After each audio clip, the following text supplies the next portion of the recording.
Hello, God bless you. I'm Solomon Aroboto. I'm the pastor of Christian Community Church, Arklow, County Wicklow in Ireland. Having regard to COVID-19. It's an unprecedented time, to be honest with you. But one of the ways we've done is we sat down and we began to ask ourselves, what are the challenges that the people in our church, in our community are facing right now? There is high unemployment rate. People are financially challenged. Health-wise, they are challenged. Some people, their loved ones are dying. There is so much uncertainty. So we said, what can we do to stabilize the people? You see, people don't care how much you know until they know how much you care. So the point there, the first thing is to know, how can we communicate? You know, I love what this guy said. That St. Francis of Assisi said, he said, preach the gospel at all times, and if necessary, use words. I repeat it. He said, preach the gospel at all time, but if necessary, use words. So what is good news to someone that's lost his job? What is good news to someone that is financially challenged? What's good news to somebody that doesn't know where to get food from? What is good news to somebody whose loved one has died? What is good news to somebody who is so uncertain they don't know if they're going to be the next victim of COVID-19? What did we do? We sat down and we said, look, there are some organizations in our community that feed the poor. They feed the challenged people already. So we went to them.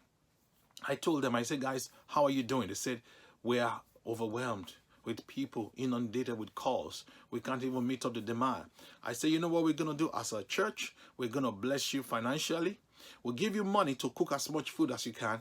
Give to as many people that are asking you. Go ahead and do that. We've done it for two communities, two group in our community. We call them Meals on Wheels and Arklow Resource Center.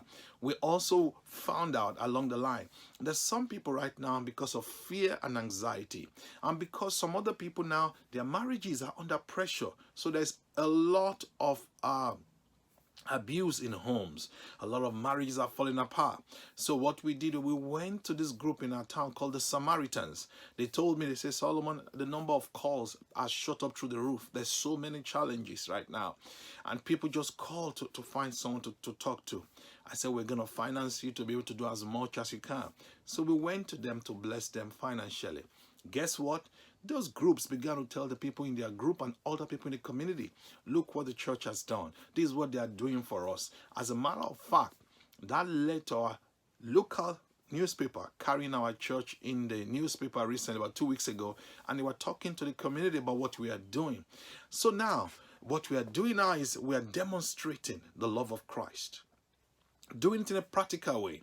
And then they are forced to begin to ask me, so how is your church going? How is everything going? I said, this is what we are doing. We are online now. We are we are praying for people. They began to watch us online. As a matter of fact, since the COVID-19 situation has arisen, the amount of people that view us on on our church online has tripled. Now, what am I trying to say? You have to think strategically. You see, you have to sit down and think, what are the challenges that your community is facing? Because what they are facing in my community may not be what they are facing in your community. So you need to sit down and think. Your neighbors, I don't have a church. For example, recently, my neighbors, they came out. Some of them were just cleaning up the street. I didn't know until late. So myself and Trisha went to Tesco. She got some goods for the guys that are doing that. What did we do? I checked on my neighbors. I called them. How are you? How's everything? You know, recently, I got chocolate for the kids on the street. We never did it before, because I know their parents can't afford it, but we got it for them. Just to let them know we care about them. You know, this is very, very important.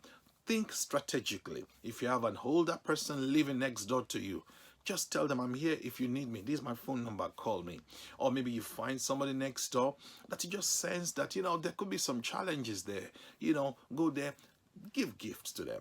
You know, I mean, I think it's very, very, even if it's just something trivial like sugar, like tea bags, like coffee, all that, get it for them. Say, I went to the shop, I bought some for myself. So I said, you might need some, buy it for them. You see, people don't care how much you know until they know how much you care. Through our giving, through our hands, we have shown our community our heart. And I tell you something, it's so refreshing.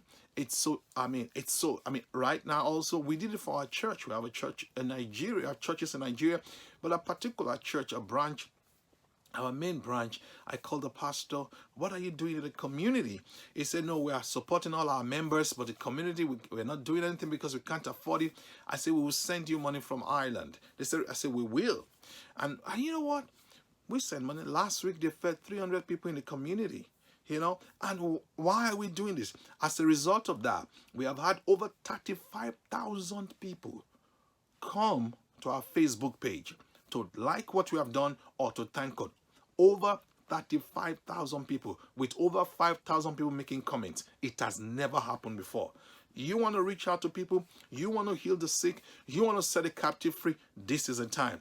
In addition, all the members of our church, I have personally, individually called them, prayed for them. Those that are doing business, I took out time to fast and pray with them. And they're having major breakthroughs, major promotions.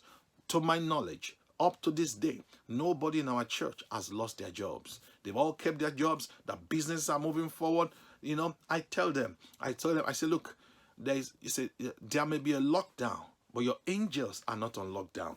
God is not on lockdown. The promises of God for you are not on lockdown. Everything God has proposed to do for you, they are not on lockdown. It's time for you to press forward, to press on, and do all that God has proposed for you to do this year.